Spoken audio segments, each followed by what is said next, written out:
been I've been hot in here, I've been cold.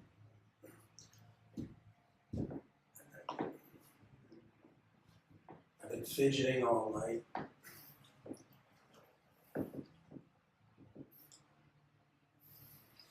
I don't do that all the time. Sometimes I'm pretty settled. It was Sunday morning. I was very settled. I went for a walk.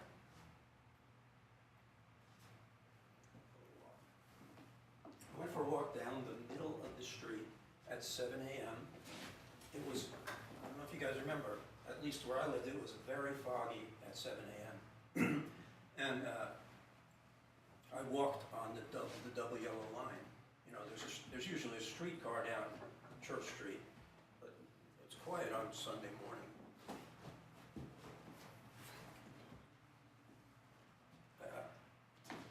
I just loved this. I loved the fog. It was like it was thick. It was like you could breathe the atmosphere, feel the moisture. And I loved how silent it was.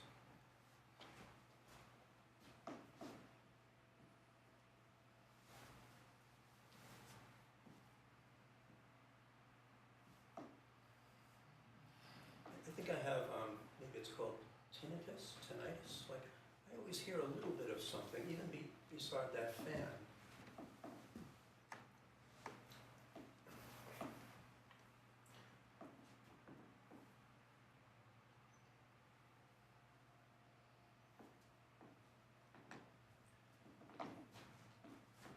Last week I talked about these shoes that I have that I like wearing. They're like, they're shoes stacked on top of shoes. They're hard to describe. I should bring them in one day and show you. But the thing that I really like about them is that they feel like magic shoes. Like, I don't know, do you guys like clothes? Even if you get like a new shirt that is just, you feel like, this is the thing. When I wear this shirt, I feel good. And you know when you put it on there, it's going to do something to you. And these shoes of mine do that for me. Not these shoes. These are the shoes I'm talking about. They set me up about 6 inches higher, and I can walk around very easily in them, and when I'm wearing them, it's as if I'm walking around in that beautiful, quiet fog.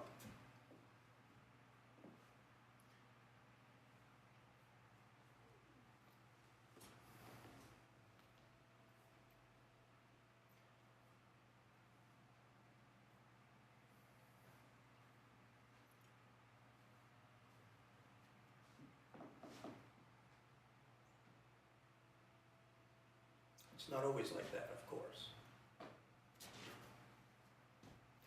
There are guys working on things in my neighborhood. It seems like it never stops. Last week it was guys sanding the wood on the house across the street all week from 8 in the morning until 5 in the evening, and just making noise. An electric sander all fucking day long. And I hate these guys. I've never met them, but I could kill them. And I talked to my neighbors about it. We all wanted to kill them. Our neighbor thinks his house needed to be sanded. We all knew from the beginning, raw wood just doesn't last in San Francisco. That's why most of us paint our houses. Okay, sanders, big deal. The week before that, jackhammers. Oh. Yeah, you know what that means.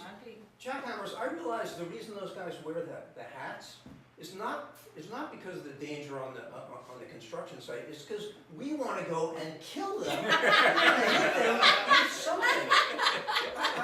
Those things should be illegal. But I mean, I have broken concrete myself with a pick. Right? I don't know if you guys have done it. Concrete is really hard. You need a jackhammer. I've used a jackhammer. They're awful. I understand the need, but it takes me out of... I suppose I should try wearing the magic shoes around the construction site, where the jackhammer guys are, because, I don't know, just it'll be an experiment. Like, what does it feel like to float while the is going on? I know, I'm experienced with the, I don't know, the magic zone. I to the point where I've even got my own colors there. Like even when I was walking down Church Street and it was white and foggy, and I'd barely be able to see you. It was so dense. But for me, it was as if like this yellow was in the fog. It wasn't just white, and everything was kind of pastel, and like I love these colors, like elevated pastel, rich blues and oranges and greens all together, sort of transparent color, and you know what? Okay, there's the colors, and then there's it actually, I could smell a little bit of star jasmine. It's big in Northern California. Star jasmine, it's a little tiny white flower. I'll try to bring some in next week. Or similarly, I mean, it doesn't smell the same, but it kind of sparks me. If you've ever taken a mint leaf and broken it and smelled what that's like, it's just like a fragile little, like, you know, here, smell this, and kind of lights you up. Dad, I want to take that to the Jackhammer guys. and, hey guys, have some, smell this mint, see what this smells like, and maybe you can jackhammer a little quietly. Get a rhythmic, get a like a musical jackhammer. That would work. Like jackhammer drums, like you know, to like, it wouldn't just be a machine. It would be like a jackhammer with life behind it. But the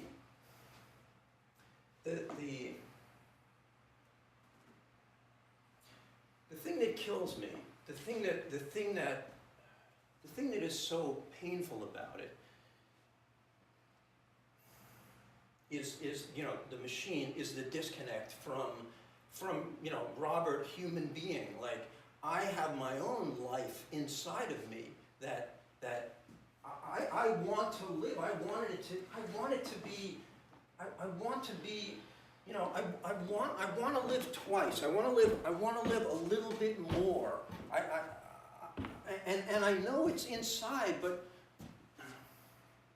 I just can't think. I can't think when I hear the jackhammer. And I get this with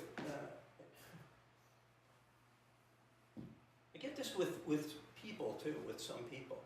When people, and I used to get this with my mom. My mom would talk at you. She wouldn't talk to you. It didn't matter who you were. She just wanted to talk for some reason. I still haven't figured it out. Just incessant chattering, and I did an experiment with her once. When I was in my 20s, and I realized she wasn't, it didn't matter.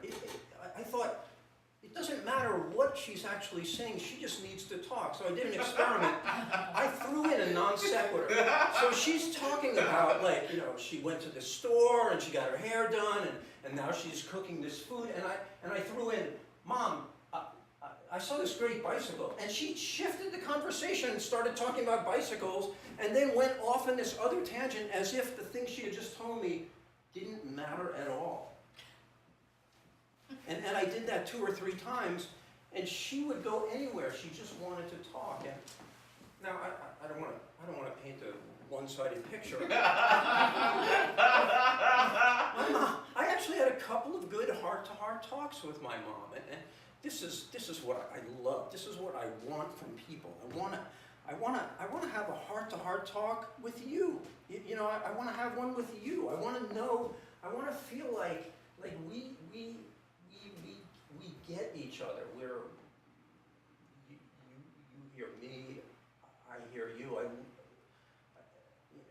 That happened with my mom twice. Which is good. It never happened with my dad. Maybe once.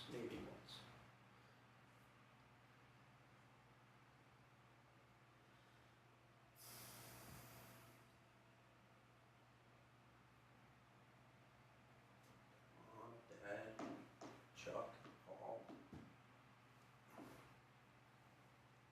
I have some. I have had friends who are heroes, people that I loved, and it would be an effort to be me around them, because I was so impressed by who they were that anything they said, like, David, you could talk forever, and I was just,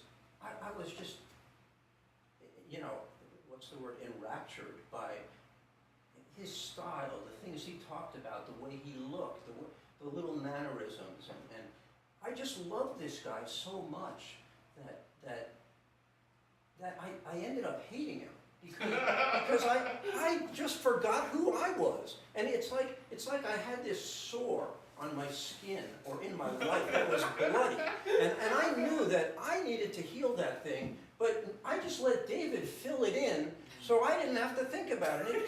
He scabbed it over. I love you, David. You know, I hugged the guy. I loved him. But after a while, it was like, I didn't say this to his face, but just shut the fuck up. I've got to heal this thing myself.